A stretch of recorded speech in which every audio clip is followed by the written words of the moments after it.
sot do të flasim me një talente të re, por me plot ëndra dhe pasion për veshjet me stil. Dëshira Kahrimani, një vajzë që ka përfunduar studimet për dizajn mode dhe këtë javë ka qenë pjesë e Fashion Week Skopje me koleksionin e saj që ka tërhequr shumë vëmendje tek publiku. Sot do të njohim më afër, do të flasim për rrugtimin e saj, për frymëzimet dhe për sfidat e të qenit e re në botën e modës dhe për ëndrat që e presin përpara Dëshiran. Dëshira, përshëndetje dhe mirë se më erdhe. Përshëndetje Aida, faleminderit shumë për ftesën. Ishte një kënaqësi e madhe të jem këtu. Është shumë kënaqësi që të kam përballë një vajzë të re me shumë ambicie dhe me shumë përkushtim për modën. Për të sjellë më të mirën, deri tek publiku. Po, patjetër. Atëherë me që e kemi më të freskët, ngjarjen e fundit Fashion Week Skopje, aty ishe ti pjesëmarrëse dhe u prezantove me koleksionin tënd të parë. Si kaloi?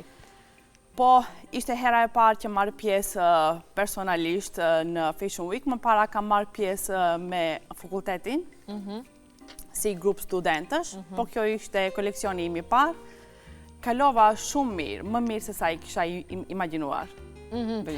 Si quheshte koleksioni, me çfarë simbolike kishte dhe si u mirëprit nga publiku? Koleksioni quhet Earthbound, që është inspiruar nga toka si një element, nga druri, rëra, guri, si tekstur, toka si një element që simbolizon forcën, qëndrueshmërinë dhe energjinë e qetë që e jep. Në ndërkohë i kemi fotografitë e tua që po i shohim edhe fustanet e bukur që e prezentuar atë natë, si u mirëprit nga publiku Dëshira dhe sa ishin të pranishme fustanet e tilla edhe nga dizajnerët e tjerë. Me që janë shumë të veçanta. Mendon ashtu? Faleminderit. Unë mendoj janë të veçanta sepse jam përafërsisht të njëjtat ngjyra të prezantuara, edhe pse ky nuk është nga koleksioni i Fashion Week. Po. Unë mendoj se çdo punë që e bën me pasion dhe me dashuri, gjithmonë ka mikpritje të mirë.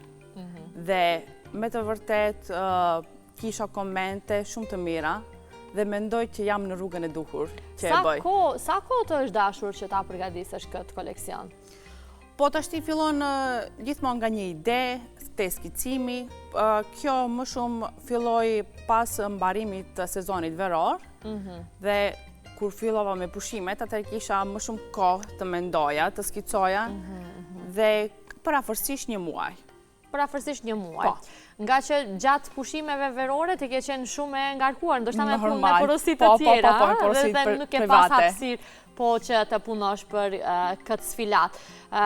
Një muaj i plot me shumë vizatime, skica, besoj derisa të ka ardhur inspirimi i dur, ndoshta për një fustan. Ka ndodhur që të prishësh ose të heqësh nga lista ndonjërin që e ke planifikuar? Po, ndodhen shpesh kjo, se skica është tjetër send kur fillon të punosh është gjithçka tjetër. Kur e paramendon, fillon të skicosh dhe pastaj kur kërkon materialet, se si vijon puna, ndonjëherë dhe ndryshon. Nga skica mund të ndryshoj, po kjo nuk është një ndryshim i madh. Pra për shumë brenda atyre kornizave që është e planifikuar. I pas të planifikuara. Përmende që simbolika e kësaj është toka, me ngjyrat e tokës si e bazuar, po më thuaj për materialet, ku i ke gjetur, sa ke pas vështirë ti gjesh këto materiale dhe ti finalizosh në atë kukullën tënde që e ke për qefi besoj. Po, materialet nuk kanë qenë shumë eksperimentale. Materialet ishin zakonisht të mëndafshi, kadifja dhe disa detaje tjera të punuara me dorë. Disa i kam gjetur këtu, disa i kam porositur edhe online. Kështu jam gjindur. Do që të porositni ju edhe online, ju dizajnerët. Tani e keni më të lehtë këtë çështje. Po. Tani edhe online e ka bë punën e vet më të lehtë. Varësisht nga kërkesa e gjithë klientëve. Normal. Kur jemi te kjo sfilat, me sa fustane u prezantove, Dëshira? Komplet ishin 10 fustana. 10 fustana. Po. Me modele që ato i prezantuan? Me modelet po që ato na dërguan një katalog të modeleve dhe ne i zgjodhëm. Si e konsideron këtë eksperiencë tënde? Shumë interesant, ishte shumë magjepse, ishte një emocion që ende nuk mund të ndalë nga ajo magjia që ishte. Të ka dhënë më shumë vullnet për të vazhduar tani edhe motiv për të qenë sa më afër publikut me shumë koleksionet e tjera dhe për pjesëmarrje të tjera përveç Fashion Week? Po, patjetër, po derisa punosha ashtu vetëm, para se të prezantohesha në Shkup, isha më e e njohur më në vendin tim. Po tani mendoj që do të njihem edhe më gjerë. Po me punën tënde dhe për kushtimin pa dyshim që edhe në përmasa më të gjëra sigurisht që do kesh edhe porosi dhe kështu me radhë. Përmende që rreth 1 muaj të plotë është dashur të punosh për këtë koleksion. Po inspirimin, si e gjete? Nga vjeshta, nga stili që ke vazhdimisht, ose? Shikoj, Ida, inspirimi nuk vjen për me njëherë, po është shumë e lehtë ta gjesh inspirimin. Do njëherë të inspiron edhe ndonjë fotografi, ndonjë pikturë, ndonjë shëtitje diku. Mjafton të kesh vetëm pak kohë dhe të ulesh të fillosh të skicosh, dhe ajo pastaj vetë vazhdon fluidshëm. Definitivisht, shumë e vërtet. Dëshira më thuaj, po, me që të kam për herë të parë, dua të di se si nisi dashuria yte për modën. Ishe nga ato vajzat e vogla që skicoje fustana vazhdimisht në moshë shumë të hershme dhe që kjo dëshirë dhe ky pasion pastaj po kalon edhe në një profesion? Po të tregoj të drejtën, unë gjithmonë e kam pasur dëshurinë për artin, për vizatimin, për artin figurativ.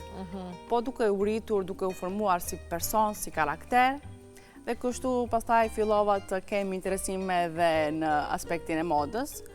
Pikërisht e vendosa pasi mbarova shkollën e mesme, atëherë e vendosa ta vazhdoj fakultetin e modës dhe dizajnit, dhe prej aty e kuptova që kjo do jetë rrugtimi jem. Prej aty ke vendosur.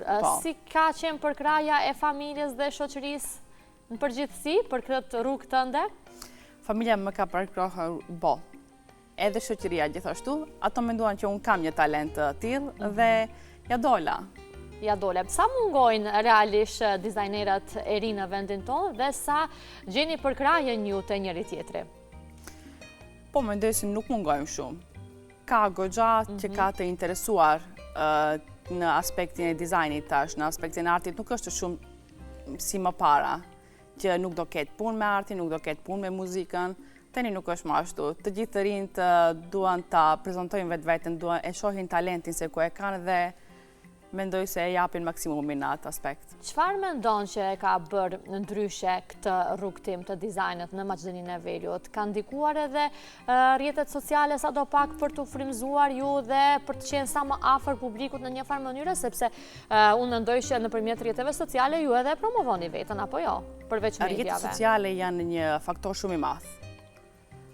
Pa më që rrjetet sociale mendoj që nuk do kishte bërë kaq shumë boom kjo gjë.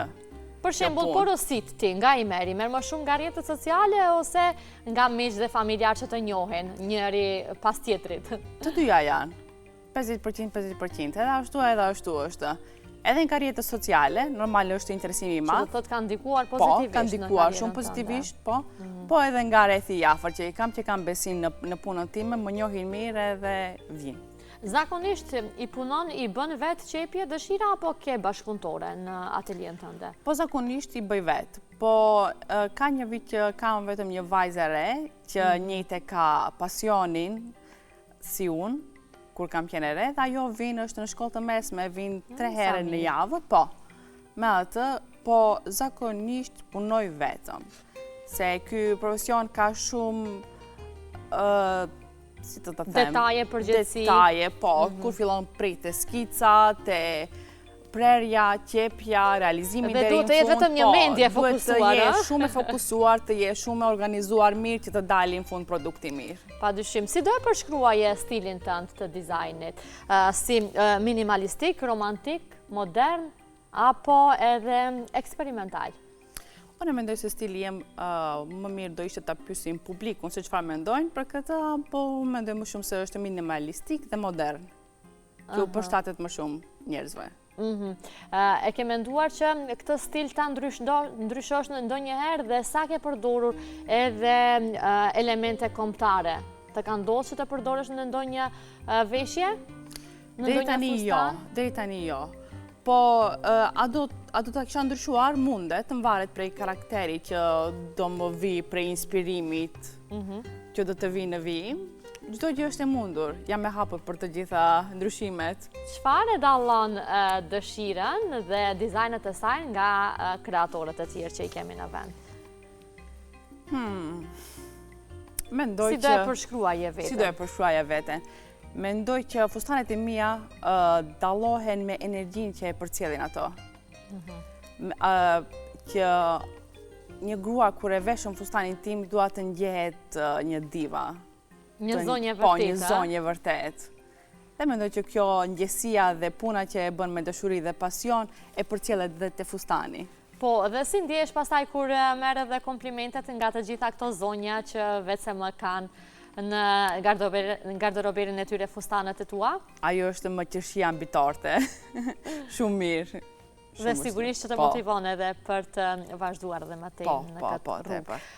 Si është që një vajzë e re me kaq shumë pasion për modën dhe dizajnin të jetë në mesin e shumë konkurrentëve? Është e vështirë, normal, konkurenca ekziston në të gjitha drejtimet, nuk është se vetëm në drejtimin tim, po kjo është ajo që e mban gjallë pasionin tim më shumë. Kur është konkurenca më e madhe dhe ke më shumë qëllime, ke më shumë dëshirë për të arritur më shumë gjëra. Cila është dëshira jote që e ke të kahmoqshme dhe që e konsideron si një ëndër ende të parealizuar? Po të më kishe pyetur këtë pyetje para 10 viteve, mendoj se do të kishte qenë kjo tani që jam. Kjo që po e përjeton, Po, kjo që po e përjetoj tani. Po në të ardhmen gjithmonë qëllimet rriten, ndryshojnë, dhe pse mos të jem një brand i njohur global. Kjo do t'ishte ëndër, a? Po, normal. Po të kishe mundësi që të vishje një figurë publike, një VIP shqiptar, mos të shkojmë tani shumë larg, cili ose cila do të ishte dëshira jote? Po, prej figurave publike, ne i kemi të gjitha të bukura, të mira. Më shumë që më pëlqen dhe që e pëlqej si artiste është Dua Lipa. Momentalisht është aura e saj, energjia e saj, si e dominon skenën dhe si e vesh fustani, si e mban atë. Ajo do ishte një ndër imja, ta veshja atë. Dua Lipa, po. E ke në kokë atë dizajnin që do i shkonte duas dhe të shkëlqente edhe më tepër? Po, pak shumë, po. Ajo është një tip që shkëlqen, shumë natyrale, shumë autentike dhe mendoj që do gjisha diçka që do t'i përshtateshte asaj. Natyrisht. Cili do t'ishte mesazhi, dëshira që doja përçoje vajzave të reja nga ato sfida ndoshta që i ke te kaluar ti si një dizajnere e re dhe që do i thoje, po, mund t'ja dilni edhe ju. Gjithmonë ka rrugë për t'ja dalur. Përderisa ekziston vullneti, puna, pasioni, çdo gjë arritet me punë. Dhe të mos dorëzohen kur, ta dinë se është një rrugë e vështirë, një rrugë që është e lodhshme goxha, po ja del gjithsesi. Me punë dhe pasion, e për kushtim mbi gjitha. Po, me që jemi në stinën e vjeshtës, unë dua të di se sa ndikojnë edhe stinët tek ju dizajnerët për ta bërë një kreacion. Dallojnë stinët, për shembull, sepse stina e vjeshtës është pak më e zymë dhe kërkon që të shtohet inspirimi apo jo dhe vullneti për të punuar dhe për të krijuar një kreacion. Po, ka ndikim edhe stinët, normal, stina e verës është më shumë e gjallë, më shumë gjallërika dhe pranverës. Po edhe stina e vjeshtës e dimit i ka të bukurit e veta. Dhe koleksione që i përshtaten më shumë. Po, i përshtaten më shumë. Po ty, cilat koleksione më shumë të flenë dhe që i punon me më shumë knatësi? Po, përderisa e kam filluar këtë koleksion me stinën e vjeshtës dhe dimit, mendoj se kjo ishte. Kjo do t'ishte. Po. Ke provuar që të eksperimentosh edhe në kostume, palto dhe kështu gjëra, apo vetëm në fustane e ke fokusin më shumë? E kam provuar, ajo është një punë që kërkon më shumë për kushtim, për kostumet, për paltot, dhe duhet të kesh shumë edhe makineri më të ndryshme, që të kryet një mënyrë shumë profesionale. Po, ato dallojnë edhe makinerit që i ke.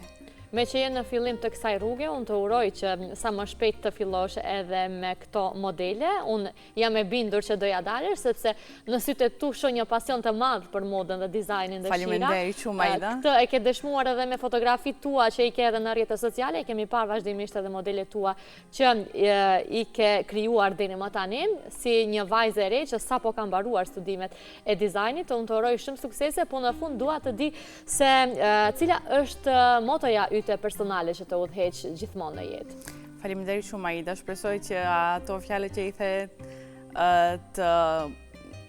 të vazhdoj të punoj edhe më shumë. Të ndikojnë, Të më ndikojnë me të vërtet pozitivisht. Po motoja ime është që të jem vetvetja, të jem e vërtet me vetveten time, të jem autentike dhe të vazhdoj në këtë rrugë që jam me punën që e bëj. Pa marrë parasysh lëvdatave apo kritikave që i kam nga njerëzit, gjithmonë të mbaj rrugën time. Por që edhe kritikat ndonjëherë të shërbejnë për mirë, por ta përmirësuar vetën. Normal, jemi gjithmonë e hapur. Faleminderit shumë e dashur, ishte shumë kënaqësi që këtë mëngjes ta ndajmë së bashku. Faleminderit ty shumë Aida për këtë emision të mrekullueshëm. Shumë faleminderit. Shumë Të uroj shumë suksese. Faleminderit gjithashtu.